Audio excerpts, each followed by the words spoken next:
పవన్ మాటలు ఇంకా ఇమ్మెచ్యూర్గానే ఉంటున్నాయి. లేని దాంట్లో గాల్లో శూన్యంలో ఏదో ఊహించుకొని ఏదో మాట్లాడేసేసి ఆయనను ఎవరో ఏదో అన్నాడని చెప్పి ఎవరో ఏదో మాట్లాడితే అనామకులు ఎవరి గురించి మాట్లాడుతున్నాడో చెప్పాలి. ఆయన మొత్తం తెలంగాణ ప్రజలకు వ్యతిరేకంగా మాట్లాడినట్టు మాట్లాడి ఈ తెలివి తక్కువ మాటలు మాట్లాడడం మంచిది కాదు. సినిమా డైలాగులు మాట్లాడి ఇష్టం వచ్చినట్టు నీ గురించి ఎవరు మాట్లాడితే వాని గురించి మాట్లాడు.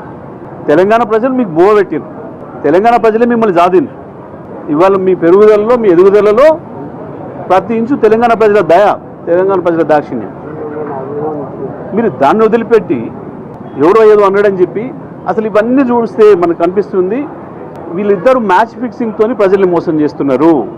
కాంగ్రెస్ పార్టీ పవన్ ఇద్దరు కలిసి ప్రజా సమస్యల్ని పక్కదారి పట్టించే పద్ధతుల్లో తెలంగాణ ప్రజల్ని మోసం చేయడం కొరకు ఆడుతున్న డ్రామాలు తప్ప ఇంకోటి కనబడతలేవు మాకు ఇందులో.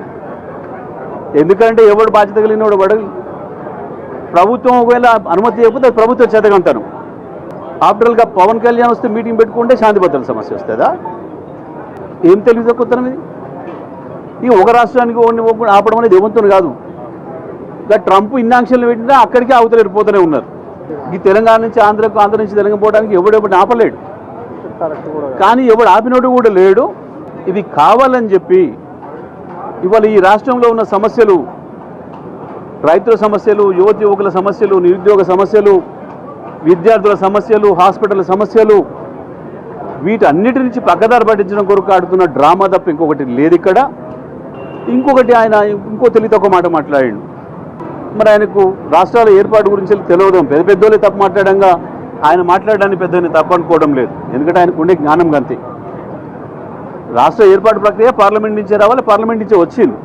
పాపం ఇంకొకటి ఏంటంటే ఆయనకు ఎవరో రాసిస్తే చదివే అలవాటు కదా. పాపం ఎవరో డైలాగ్ రైటర్ ఉండాలి, రాసియాలి కదా. మోడీ మాట్లాడింది రాసిచ్చారు, ఈయన చదివిండు. మోడీ లాంటి వాడే అనంగా పెద్ద ఈయన అనడం పెద్ద ఆశ్చర్యం ఏం కాదు మాకు.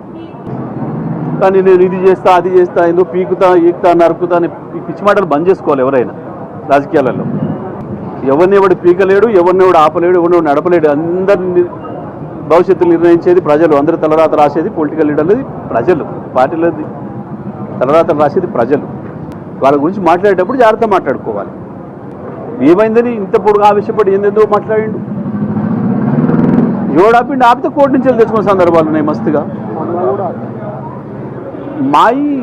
ఈ ప్రభుత్వం వచ్చిన కాంచి అనేక సందర్భాల్లో ఆపారు. కేటీఆర్ గారు మహబాద్కి వస్తామంటే కూడా అనుమతి ఇవ్వలేదు, తెచ్చుకున్నాం.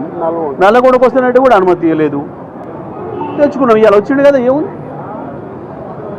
ఎవడెవరిని ఆపలేదు. ఇదంతా డ్రామా. అసలు సమస్యల్ని పక్కదారి పట్టించడం కొరకు ఆడుతున్న నాటకం తప్ప ఇంకోటి కాదు. మంత్రులు కూడా బాధ్యతారహితంగా మాట్లాడడం. ఎవరిని ఎవడు ఆపుతాడు? తిరగకుండా ఆపుతాడు? అవుతుందా? ఇది తెలంగాణ ఉద్యమ సందర్భంలో ఎవరు మాట్లాడలే, మేము ఉద్యమకారులు కూడా మాట్లాడలే ఆ రకంగా. ఎవరో బాధ్యత లేనో లేదో అన్నారని చెప్పి వాళ్ళని అడ్రస్ చేయకుండా, పేరు అడ్రస్ చేయకుండా మీరు మీరు అనే మాట్లాడింది తెలంగాణ ప్రజలనా? ఓ బాధ్యతాయుతమైన పదవిలోకి వచ్చినప్పుడు ఆలోచించి మాట్లాడాలి ప్రతి పదం కూడా. ఎవరికని రాదు, మాకు అనరాదా? అంతకంటే పెద్దగా మాట్లాడొస్తుంది కాదు కదా. బాధ్యత ఉండాలి కదా. ఏదో ఆయన వెడుతుండు, ఈయన ఆపినట్టు నేను లేసరి సంగతి చెప్తా అని ఎవడు అని వెనకట అన్నాడని ఇప్పుడు అన్నాడు. ఇవన్నీ నాటకాలు తప్ప ఇంకోటి కావు. ఇవి ప్రజల సమస్యలకు సంబంధించినవి కావు. ఈ సమస్యలు ఇప్పుడు ఇవాళ తెలంగాణలో ఇమ్మీడియట్గా ఉన్న సమస్యల్ని పక్కదారి పట్టించడం కొరకు కాంగ్రెసు పవన్ కలిసి ఆడుతున్న నాటకాలు ఇంకోటి కావు.